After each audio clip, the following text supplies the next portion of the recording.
Webster's dictionary defines the shield as something or someone that protects or defends, and usually that's an accurate definition, but today the shield will protect but also attack. Let's try to reach around 100 with only shield and zombies. So obviously if you've ever played zombies, then you know that most of the time the shields that we're using are useless as weapons after round 20 and they break quite easily, and with about 32,000 zombies standing between us and round 100, we're gonna need to figure out something that's actually gonna make them useful. And if we search through all the zombies games and maps that we have, then we really get narrowed down to Gorod Curvy, Revelations, and theoretically all of the Black Ops 4 zombies maps. Well, I'm definitely not playing Gorod Curvy because it's genuinely one of my least favorite high round maps ever, and I can't even high round it generally with like every gun possible, so yeah, no, that one's not happening, and depending on the Black Ops 4 map, it would make the challenge too easy. The Brazen Bull shield on 9, as shown in the boss zombie video, is kind of overpowered and could bend over most challenges and make it their little bitch. Even the Apollo shield on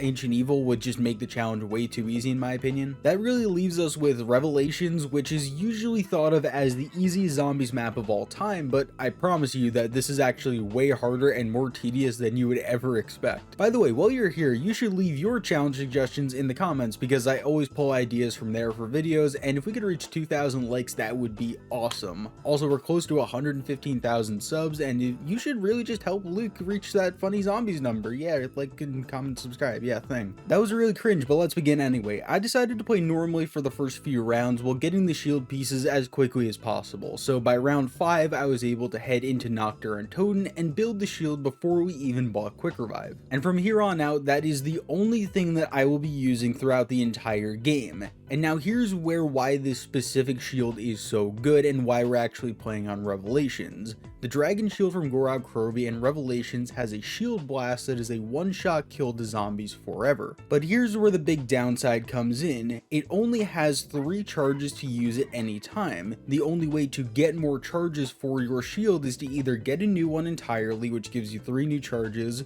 you need a max ammo, which also gives you 3 charges, or flipping to a new round, which gives you 1. This makes the challenge incredibly tedious, and you'll see why more later on, but for now, let's just focus on the low rounds, and we'll get to the tedious shit. But our Dragon Shield does not give a lot of points per kill, which means that getting perks or opening doors is slower than a sloth orgy. But in order to quench my thirst for some overpowered garbage to use in these challenges, I decided to head into the Pack-a-Punch Apothicon and get down to some business. For those unfamiliar with Revelations as a map, there are certain challenges you can do throughout the game to unlock wearable masks that will give you different kinds of buffs. I believe there's about 10 of these masks, but they can give you everything from a slight speed boost to extra health or even damage reduction from boss zombies. But there is one mask that stands above the rest of them, and it is rightfully called the God Mask, aka the Apothicon Mask. If you can go through the gauntlet to unlock this absolute monster, then you will receive +1 hit from all enemies, extra sprint duration, 50% damage buff to any zombies, a 33% reduction in damage taken, and extra shield health. So when you take it and add all of that up, that makes you a 10 hit down with Juggernog. On the downside though, in order to even unlock this thing, you need to stand in the Apothicon, wait for its stomach acid to come in, which is on a 3-minute cycle, and then you need to kill 15 parasites, 5 keepers, 15 spiders, 10 furies, 50 zombies, and 3 different margwas inside of a small little pool while that acid is going. I have to do all of that with only a shield, and it legitimately took me from round 10 until round 24 while only doing that to finish those challenges for the Apothicon Mask. That's about 45 minutes. There are a lot of Easter eggs that don't take that long, let alone just getting one thing for your high round, but during that time, I also took 3 downs, and if it wasn't for me having Soda Fountain to obtain extra Quick Revives, I wouldn't have really gotten anywhere in this challenge. But that 40 minutes of pain and suffering was totally worth it though, because with our high round strategy, I'm gonna need as much health as I can get my hands on. Because we do only have 3 shots of the Dragon Shield at any given time, and I need to be near the crafting table because of that at all times, and unless I want to make this a 20-hour game by playing insanely slow, that means I'll need to be hoarding inside of Nocturne Toten where the crafting table is. And the upstairs area where Juggernog is definitely the most opened up in my opinion, and is definitely the quickest way to get through rounds. That means our basic strategy is just to hoard all the zombies up, shoot the shield charge shot, and when I'm out of charges, then we get the zombies to break the shield and grab a new one. That is under ideal circumstances, and unfortunately that does not happen most of the time, because I'll either usually get smacked, cornered, have a fury jump into my path, and those things can genuinely fuck off forever because they knock down all the zombies in their path, which makes hoarding so much more difficult and really will kill you a lot. So I need to get rid of them as quickly as possible, otherwise I'm just screwed. And because we do only have a maximum of 3 charge shots, that means that we're going to be swapping out shields a lot. Like, I'm pretty sure we went through at least 300 to 400 shields throughout this whole game. But other than that though, things were going pretty good in this game until somehow my cat Misty turned on a PS5 controller in my living room and it attempted to sync to the PS5, which made it so I couldn't move and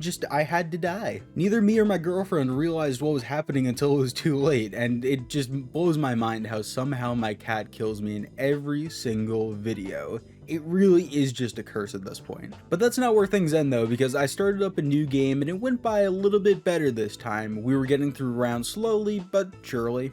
And by round 57, we had taken our 3rd down, but like last time, we had soda fountain in our back pocket for some extra quick revives, or at least I'd say that, but literally the next round we took it down, and we were not lucky enough to get a new quick revive until round 65, and my butt was clenched so goddamn hard. We were over 4 hours into our game, and I did not want to die simply because of bad soda fountain luck. But of course, on round 68, we had yet another down, but soda fountain has a big juicy cock, and it gave me yet another quick revive when we literally had 1 chance to get it back. The odds on that were at best a 1 in 8 chance, and it came at the absolute best time right all over my face. Even on the funny rounds, after yet another goddamn down, we got quick revive back from the raindrops during an absolute Chad tier clutch. This game right here encapsulates how lucky and unlucky I am at the exact same time. Sometimes I've got god tier clutches and insane quick revive luck, but then my lack of skill just lets me down every single time. And on round 71, I decided to end my stream and play a few rounds off stream just to try to get them done, but my dumbass died on round 75 without any footage. But luckily for you guys though, I attempted this challenge 2.5 years ago and I actually did better than I did this time.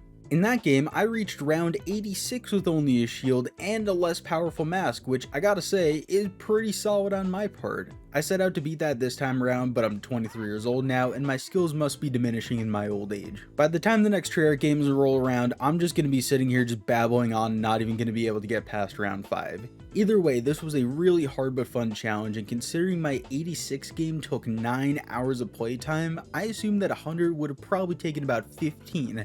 Fuck that. And as always, thank you to the Patreon supporters and channel members for being cute as fuck. Make sure to like the video and subscribe, since a lot of you guys watch but you never really subscribe. 115,000 subs by the end of the year would make my life. Anyway, watch some more videos. Love you guys. Bye bye.